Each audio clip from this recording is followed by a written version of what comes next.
किसी शायर ने क्या खूब कहा है, अगर पूरी शिद्दत से किसी चीज को चाहो तो सारी कायनात आपको उससे मिलाने में जुट जाती है। कुछ ऐसा ही चरितार्थ हो रहा है बिहार बोर्ड के टॉपर हिमांशु राज के साथ।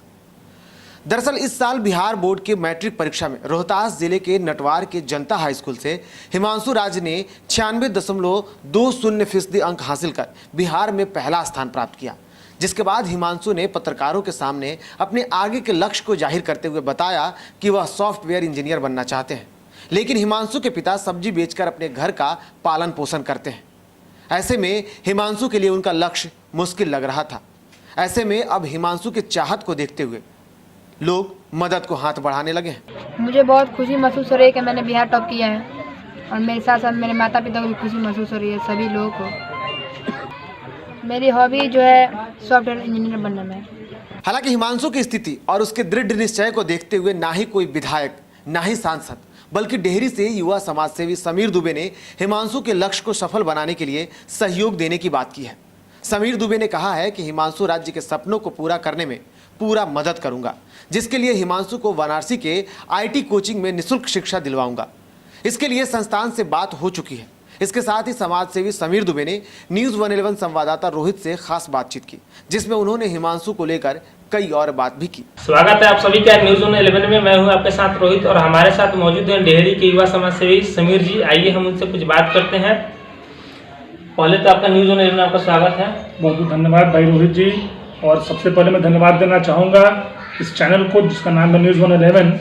इन्होंने अपना बहुमूल्य समय निकाल कर आपको मेरा साक्षात्कार करने हेतु आपको मेरे पास भेजा है। तो समीर जी ने बिहार के सबसे अच्छे अंक लाने वाले हिमांशु राज जो रोहतास जिला के लड़के हैं और उन्होंने उनके लिए कुछ ऐलान किया था और आइए हम उनसे बात करते हैं कि आखिर क्या क्या इन्होंने उसके बारे में कहा है। इनसे बात करते हैं।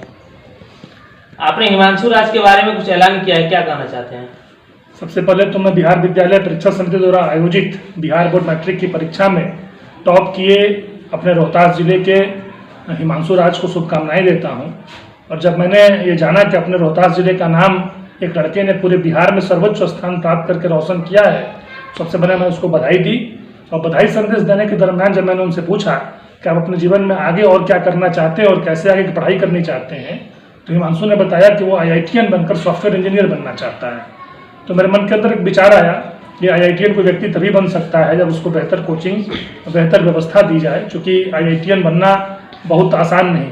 अगर आप देखें तो भारत की कठिनतम परीक्षाओं में से IITian की जो परीक्षा होती है इसका नाम AITFL होता है।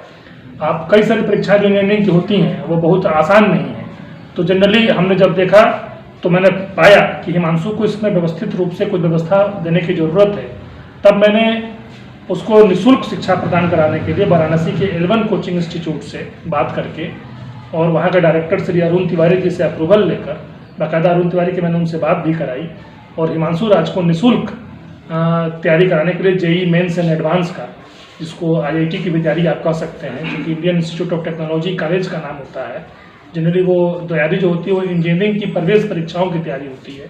तो मैंने उस परीक्षा की तैयारी कराने को लेकर हिमांशु राज को आश्वस्त किया और मैंने वादा किया है कि अगर वो वाराणसी से तैयारी करना चाहते हैं तो निःशुल्क रूप से पूरे 2 साल तक कोई उनकी फीस नहीं दी जाएगी और एक बनारस के प्रतिष्ठित कोचिंग संस्थान से उनका तैयारी भरपूर कराकर उनके सपनों को साकार किया जाएगा। लेकिन यह जो काम था यहाँ के सांसद और यहाँ के जनप्रतिनिधि को करना चाहिए था, लेकिन आपने ऐसा क्यों किया? देखिए, ऐसे बहुत सारे कार्य होते हैं क्षेत्र में जो कि वाकई रूप से जनप्रतिनिधियों को करना चाहिए, सांसद विधायकों को करना चाहिए।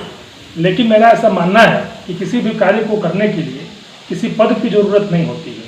जिनके इरादे बुलंद होते हैं वो बिना पद भी बहुत ज़बरदस्त होते हैं। और मैं शुरू से ही नेक कार्य करता आया हूँ। डेहरी विधानसभा क्षेत्र के साथ साथ अन्य कई जगहों में मैंने बहुत सारे ऐसे कार्य किए हैं। मेरा मकसद सामाजिक जीवन में बेहतर कार्य करना ही है। तो जब मैंने ऐसा पाया तो मैं ये नहीं देखता कौन सा काम किसको करना चाहिए था, मुझे क्या करना चाहिए और मैं क्या कर सकता हूँ, मैं उस पर विचार करता हूँ और मैं वही किया करता हूँ जिसका रिजल्ट आपके सामने है। तो समीर जी, सबसे पहले आप जो बात बोले बहुत अच्छा लगा। और लेकिन जो बच्चे असफल हो गए इस बार, उन बच्चों के लिए आप क्या संदेश देना चाहते हैं? फिलहाल जो बच्चे बिहार बोर्ड की मैट्रिक की परीक्षा में असफल हो गए किसी कारणवश, चूँकि असफलता कई सारे कारण हो सकते हैं। असफलता यह साबित करती है कि सफलता का प्रयास पूरी निष्ठापूर्वक, पूरी श्रद्धा के साथ नहीं हुआ, तभी कोई व्यक्ति असफल होता है। अगर कोई विद्यार्थी असफल हुआ है तो बिल्कुल निराश होने की जरूरत नहीं है। ऐसा नहीं कि मैट्रिक की परीक्षा 5 वर्षों पे 10 वर्षों पे एक बार होती है, बिल्कुल ऐसा नहीं है। आप सभी जानते हैं, हम सभी जानते हैं, ये परीक्षा हर वर्ष आयोजित की जाती है। अगले वर्ष भरपूर तैयारी करके, ज़्यादा मेहनत करके इस बार से आप अपने सपनों को साकार कर सकते हैं। और निश्चित रूप से हतोत्साहित ना होते हुए, चूँकि समय काफ़ी गुजर गया है, अब निराशा करने से आगामी आने वाली परीक्षा में भी नुकसान हो सकता है। तो बिना किसी देरी के आप आने वाली बिहार बोर्ड की मैट्रिक परीक्षा 2020-21 में जो आयोजित होने वाली है उसकी तैयारी में लग जाएं। और निश्चित रूप से इस बार जो कसर रह गई है उसको पूरा करते हुए आप अपने सपनों को साकार कर सकते हैं। तो हमारे साथ मौजूद हैं समीर जी, और इन्होंने बच्चों के लिए काफ़ी अच्छा संदेश दिया और ये संदेश बच्चों के लिए काफ़ी महत्वपूर्ण है। धन्यवाद। बिहार और झारखंड की तमाम खबरों के लिए हमारे YouTube चैनल को सब्सक्राइब करें और बेल आइकन दबाना ना भूलें।